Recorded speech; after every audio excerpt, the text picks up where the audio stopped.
All right, y'all, boys and girls, Black and Black Bears, reading Way of the Warrior Kid Where There's a Will by Jocko Willink.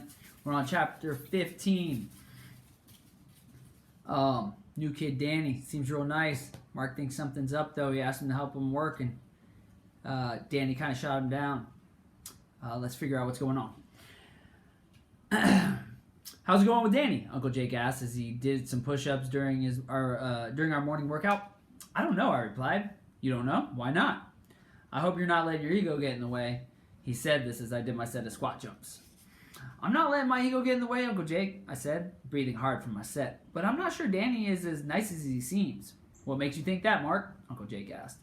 I stopped working out for a second so I could explain the situation to Uncle Jake. Well, I asked him yesterday if he wanted to come over to today and help Kenny and Nathan and me work on the lawns. He said no. Then I asked him about the next day. He said no. Then I asked him about the day after that, and he said no again. I would say maybe he is lazy and doesn't want to work, but he is at jiu-jitsu every day working hard, so I don't think that's it. I think maybe he just doesn't like me or Kenny or Nathan. Do your push-ups, Uncle Jake said. I guess I had been talking a little too long. This is the same thing you went through with Nathan. There's no telling what is going on in Danny's life. Don't be so quick to judge, Uncle Jake said. I kept doing my push-ups, but I had to answer this. I've already gathered some intelligence about Danny because I knew you might say this, I said to Uncle Jake with a smile on my face. So in the last book, Nathan and Mark weren't friends, but Uncle Jake advised him to try to figure out more about Nathan, so I think that's where he's going at with this. Get Mark to figure out more about Danny so he knows what's really going on. Uncle Jake smiled back. Okay, what'd you find out? Well, his parents have a really nice car. In fact, they at least two really nice cars. With his mom, when his mom drops him off, she drives one nice car, and when his dad drops him off, he drives another one. Both of the cars look brand new.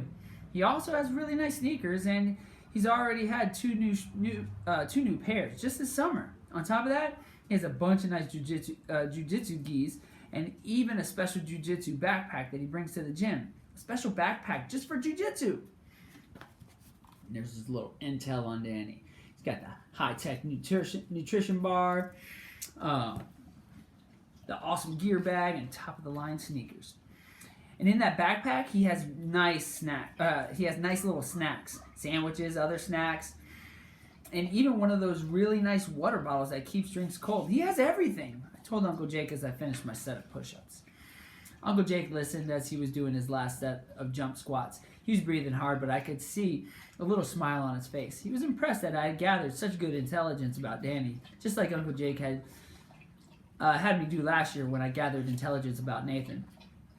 But with Nathan, what I learned was completely different. Nathan was living a very rough life. He didn't have money or food or clothes, and he had to return cans and bottles to buy things to eat. His dad wasn't around, and his mom had to work all the time, so she wasn't home much. And then it says, right, there's a little picture of Nathan. It says, I may not be rich, but I've got great friends, a great job, and a great future. Danny's life was completely different. Like I had told Uncle Jake, he seemed to have everything he could want. Cars and food and clothes, everything. And there was one more thing I hadn't told Uncle Jake yet. One more thing, Uncle Jake, I said. What's that? He replied. Guess what kind of bike Danny Reinhardt has? Uncle Jake looked at me like he knew the answer. He didn't say anything, but I could tell he knew. That's right. He has a Bentley bike, the same exact one I wanted last year, the most expensive bike in the shop. So I don't think Danny is exactly living a rough life. I told Uncle Jake with a smile on my face. Uncle Jake just nodded. Finally, it started to seem like maybe I was right about Danny and maybe he wasn't as nice as Uncle Jake seemed to think he was. Uncle Jake remained silent the rest of the workout as we finished our sets of push-ups and squats. Once we were done, Uncle Jake looked at me and said, all right, let's go do your run. We walked out of the garage into the driveway. Let's give it a good push today, Uncle Jake said. And while you run, I want you to think about what you learned from Nathan last year, okay? Okay, I said. Stand by, bust him. I took off running at a good pace. Uncle Jake stayed just ahead of me, but I struggled and stayed pretty close. I could tell that I was running a bit faster than normal. The sprints from the interval trainings were really helping out, and I could feel it. At the turnaround point, Uncle Jake ran past me and back toward the house. "Keep it up," he said with a stern look on his face. I tried, but as I got to the bottom of the hill and headed back toward the finish line at my driveway, I slowed down just a little tiny bit. Uncle Jake seemed just too far ahead to keep up with. When I finally crossed the finish line, Uncle Jake said, 6:14. 6 minutes and 14 seconds. That was my fastest time yet. Yes!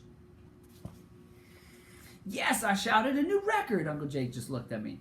Not bad, he said. Thanks, but not good, Uncle Jake cut me off. You can do better. How much better? I asked, wondering if I would ever be good enough for Uncle Jake's standards. You can get a sub 6 minute mile. He replied flatly. Sub 6? I asked him, wondering what exactly that meant. Less than 6 minutes. You can do a mile in less than 6 minutes. That's the goal, okay?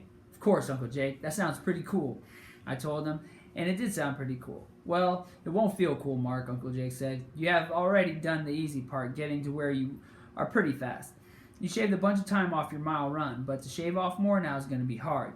You're going to have to earn every second you get off of that time. It is going to take hard work, really hard work, okay? Yes, Uncle Jake. I'll work hard.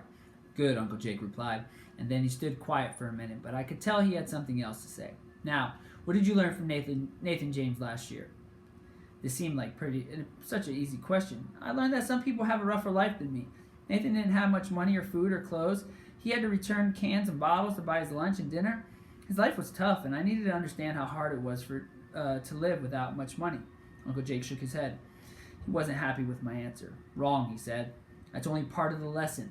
The more important part is that you don't know what is going on with other people in their lives, and you shouldn't judge them. Sure, Nathan and his family don't have much money, but that isn't the only hardship people can face.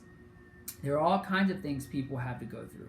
Right now, you're judging Danny, thinking he's lazy or doesn't like you, but you don't actually know what's going on in his life. But I do, I told Uncle Jake quickly, proud of the information I'd gathered about Danny. I already told you, he has plenty of money, shoes, bikes, cars, and backpacks. He's got everything. It's his top secret Danny Reinhardt files.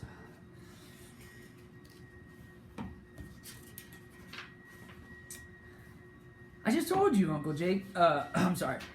I just told you, Uncle Jake said with a serious look on his face. Life isn't all about money. Money isn't the only problem people have, and money doesn't solve every hardship. There's more to life than just money. You need to get to know Danny a little better before you judge him. Do you understand me?